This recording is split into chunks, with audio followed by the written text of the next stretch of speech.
Magandang araw ho sa inyong lahat, mga kapatid. Pag-usapan naman natin ito hong si Sal Panelo uli.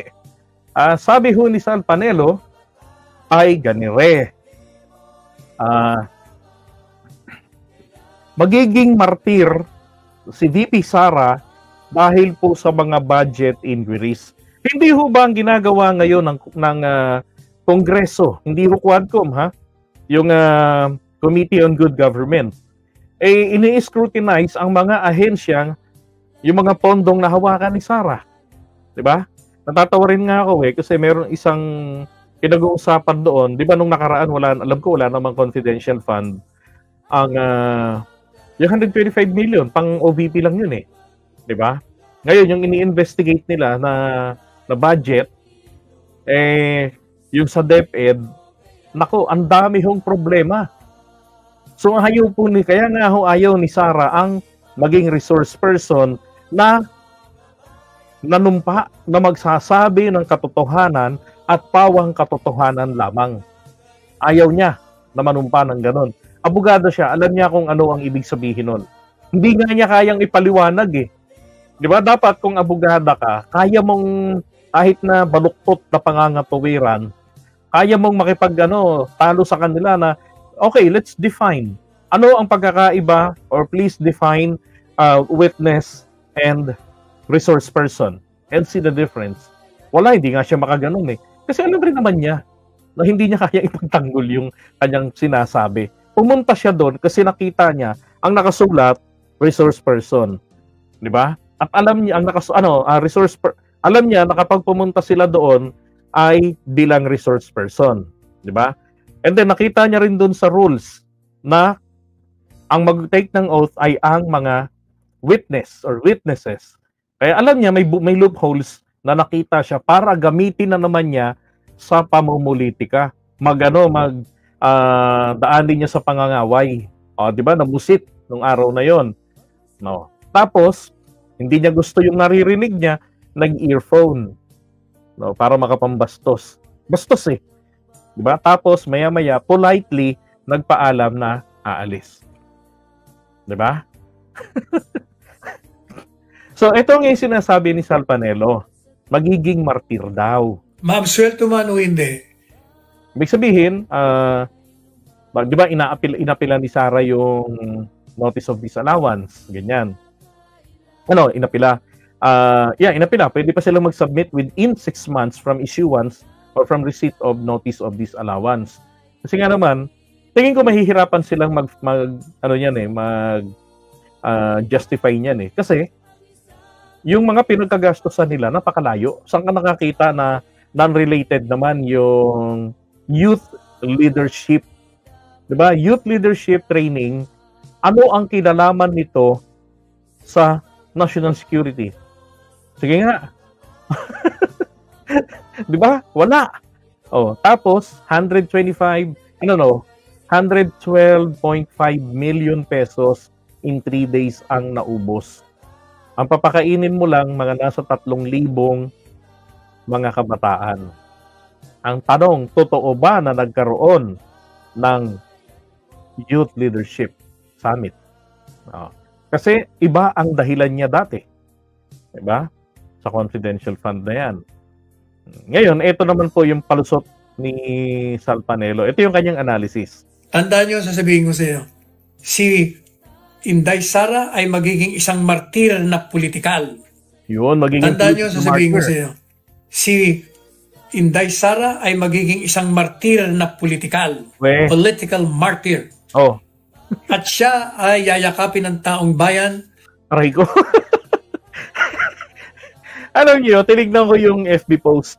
Yung, 'di ba, napansin niyo ba si Sara ngayon paikot-ikot, 'di ba? Paikot-ikot si Sara. Pati yung nagpatato sa binti kay Wangod, ano ba man tattoo ni Wangod? 3 tuldok, tapos isang guhit. Putek.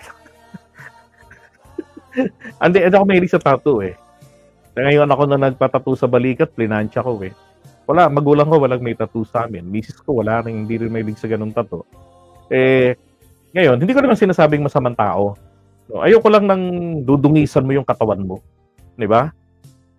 Ngayon, ito nagkakamali, parang labag pa nga sa Biblia yan Now, eto. Sinasabi ni Sal Panelo magiging political martyr, yayakapin ng mga tao. Pumunta nga ng Naga City, hindi nga niyakap yan eh. 'Di ba? Dead ba? Nagpunta ng beach. Sino yung nakaka-picture niya doon? Masahista. Trinato lang siya doon na ordinaryong tao. Whereas kung si Lenny ang pumunta o si BBM ang bumaba, dinudumog ng mga oragon. O ano ngayong dudumugin ng mga tao? Baka sa Davao dudumugin. 'Di ba? Dahil pagka hindi dinumog, poksa. Nasukang-suka na sa ginagawang Ano daw? Nasukang-suka na sa ginagawang lalapastangan sa kanyang karapatan at paninira sa kanya. Ano bang karapatan ni Sara ang nalapastangan doon? Anong karapatan niya, Ano bang karapatan doon? Tinatanong lang siya at obligasyon niyang sagutin. 'Di ba? Paano nagastos ang pera ng taong bayan? Obligasyon niya 'yon. Siya gumastos eh. May guidelines, ba't di niya sinunod? Tapos yung budget ng DepEd. 'Di ba nagka-leche-leche, putik na yung mga, buti pa yung bodega may laptop, yung teacher walang laptop. Tapos pag dumating sa teacher yung laptop, obsolete. Kung hindi, madali nang masira. Bakit? Na-stock na ng todo-todo sa bodega. Di ba? Nasisira na yung ibang mga internal parts. Obsolete na yung system. Natural, pag binuksan yan, connect sa internet, isang katutak. Di ba? Isang katutak na updates ang marireceive nun. Hanggang hindi na kayanin ng specs. Bakit kailangan, di ba, i-delay ng todo-todo? Nutriband sa estudyante. Naging Nutri-Amag. Paano yun? Kalukuhan. Diba? Tapos ipapatupad na lang yung sana, yung K-12 ng maayos. Umimbento pa. Diba? Ito yung sinasabi kong ayoko sa mga politikong basahan sa mga trapo. Pag dumating sila, merong existing program, hindi nila itutuloy. Iimbento sila ng kanilang sarili. Pareho ng ginawa ni Pinoy nung nakaraan. Dinatnan niya si Gloria Arroyo, merong dredging agreement. It was already a contract to be implemented in 2020. In 2010, panahon na ni Pinoy. Pagdating ni Pinoy, ang sabi niya, tainted with fraud. So, challenge siya ng Belgian company na hindi walang fraud rito. Nagpaluwal pa nga kami ng pera para sa inyo eh. No, nagpautang pa kami. Yung kingdom namin. I-audit nyo para magkaintindihan. Ayaw ni Pinoy, talagang dalawang DOJ secretaries na nagkapalit-palitan niya. Talagang pareho ang sinasabi na legit yung kontrata. Ayaw talaga ni Pinoy. Ano nangyari? Hindi niya pinatuloy yung kontrata. Dinagdemanda yung dredging company. Talo Pilipinas. Nagbayad tayo, panahon ni Duterte. 2019, nagbayad siya ng 0.8 billion pesos. Dahil lamang po sa kapritsyo ni Pinoy. Kapipilit na may fraud na ginawa doon si Gloria Arroyo. But there was no any investigation para dyan na para masabing may fraud. Yun ang iyo ko sa mga politiko. Kung ano yung dinatnan, imbes ipagpatuloy, di ba? Bakit hindi ituloy? Magaling ka? Gusto po, common sense nga lang, comprehension na nga lang, wala eh. Di ba? Para saan yung basurang matatag? Reklamo nila, Diyos ko po. Tapos ngayon, under experiment ang mga kabataan. Yayakapin si Inday Sara, mamahalin ang taong bayan, at parurusahan ang mga nasa likod ng kalapastangan ng ito. Wow! So, pang-bengador talaga, no? So, pag si Sara na presidente, si BBM ipakukulong. No, bibigyan ng wheelchair, pababa pa lang ng Malacanang, ganon. At darating ang panahon na yung mga yan, mga lumalapastangan na yan, ay mawawala sa kapangyarihan. At si Inday Sara naman ay tatahakin ang daan na tinahak ng kanyang amang si Presidente Rodrigo Roa Duterte. Patayan dito, patayan doon. Tapos mag-iiyak pag na ma-ICC. At siya ay, she can now lay a valid claim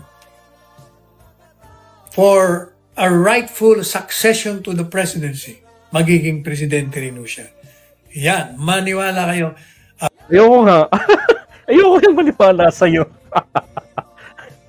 Hindi mo nga na-analyze na matatalo ka ng 2 beses eh. Absueltuhan o makonvict yan, sigurado magiging presidente ng bansa yan.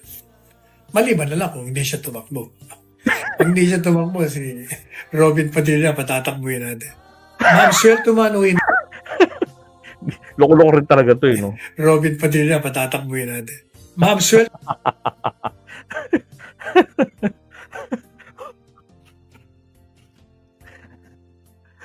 So, kumbaga, sinasuggest nito, huwag nang gampanan ng Kongreso ang kanilang trabaho. 'Di ba? Huwag nang i-scrutinize. Pakinggan si Marcoleta na daanin sa palakasan kapag OP, Office of the President, at saka Office of the Vice President, wala nang question. Waldasin ang pera ng bayan, huwag nang tatanungin paano nagastos, paano nawaldas ang pera ng bayan. Bahala na ang COA. Tapos sabi ni Duterte sa COA, papatayin niya yung mga taga-COA. Di ba? Sus Mariosep. Tama na isang beses tayong nabrudol ng 6 na taon, digong. Di ba? Na wag dito. Akala ko nung una totoo yung napakaraming infrastructure projects. Totoo na umunlad ang ekonomiya ng Pilipinas. Umasenso na. Hayop, umasenso lang pala yung mga taga-Pogo. 'Di ba? Kumita, naging lucrative business nila ang Pogo sa Pilipinas. Yayakapin si Sara. Tapos kapag hindi tumakbo si Sara, Robin Padilla naman ang patatakbuhin niya magpresidente. Sige na, patakbuhin mo na sa 2028 para magkaalaman talaga. Diba? Sana sa 2028, diyan na talaga maging tuluyan tuldok sa mga Duterte. Kumbaga tarak na sa mga lalamunan nila. Doon na lang sila mambudol sa Davao City. Bahala na sa kanila si Congresswoman Migs Nograles. And then in regard to Robin Padilla, sige na, sa inyo na rin. Mga kababayan, I am appealing to all of you. Huwag kayong boboto ng dahil lamang po sa sikat. Huwag kayong boboto ng dahil lamang feeling nyo inape. Hindi po ito pelikula na kailangan may bida at ang bida inaapi sa huli magtatagumpay. Dahil ang ending nito, magpapasahod tayo ng kalahating milyon buwan-buwan. Lamo na nga at tupagin, magpakita ng putotoy, di ba? Magtanong ng walang kapararakan. Yan, ganun ang gagawin. Nagkakagulo, lamo nang inaatupag. Mariosep. Lalo tayo magkakaleche-leche niyan pag pinakinggan niyo si Panelo. Alam niyo, kahit pa nga DDS, mag-isip din kayo ng matino. Mag-isip kayo ng maigi kung mahal niyo ang bayan. Kung ang tanging pagkakaiba lamang po natin ay ang pinaniniwala ang tao. Tapos tayo naman pare-parehong may pagmamahal sa ating bayan, nag-aalala para sa ating kinabukasan. Yan po ang ating common denominator. Isa lang ang dapat nating gawin. Kahit, sabi ko nga, kahit kargahin pa ni PBBM yung kanyang lineup, hindi ko po susundin yun. Pipili ako base sa kanilang kakayanan. Ganon din po ang gawin natin. Gusto nyo ba magbigyan pa natin ng isang barkada si Robin Padilla? O, boto nyo si Ipe, balik nyo si Robin, si Lito Lapid, at saka si Dapogi, si Pong Ridilla. Tuluyan na tayo magka-leche-leche. Okay? Yan naman talaga, oo.